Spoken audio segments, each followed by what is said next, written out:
వీళ్ళందరిది different madam, నాది separate అమ్మా. ఎందుకంటే వీళ్ళకందరికి పోయి 8 పోయి 16 అయినాయి, 16 పోయి 24 అయినాయి. వాళ్ళకేం బాధ లేదు, కొద్దిగా డిఫరెన్స్ ఉన్నది. నా నియోజకవర్గంలో ఉండాలా, నాకు చాలా టెన్షన్ ఉందన్న.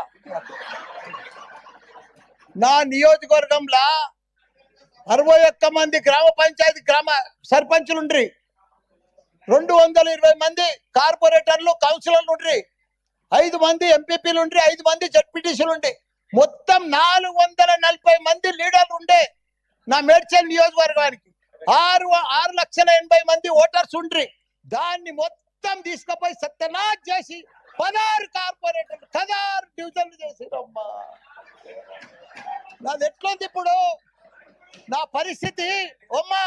నా మేడ్చల్ దేశంలోనే నంబర్ 1 నియోజకవర్గం ఉండే, 7 మున్సిపాలిటీలు, 3 కార్పొరేషన్లు, ఇంత పెద్ద నియోజకవర్గాన్ని తీసుకుపోయి 14 తీసుకొచ్చి జిహెచ్ఎంసీలో కలిపిరమ్మా. కల్పుల్ని, మాకు బాధ లేదు.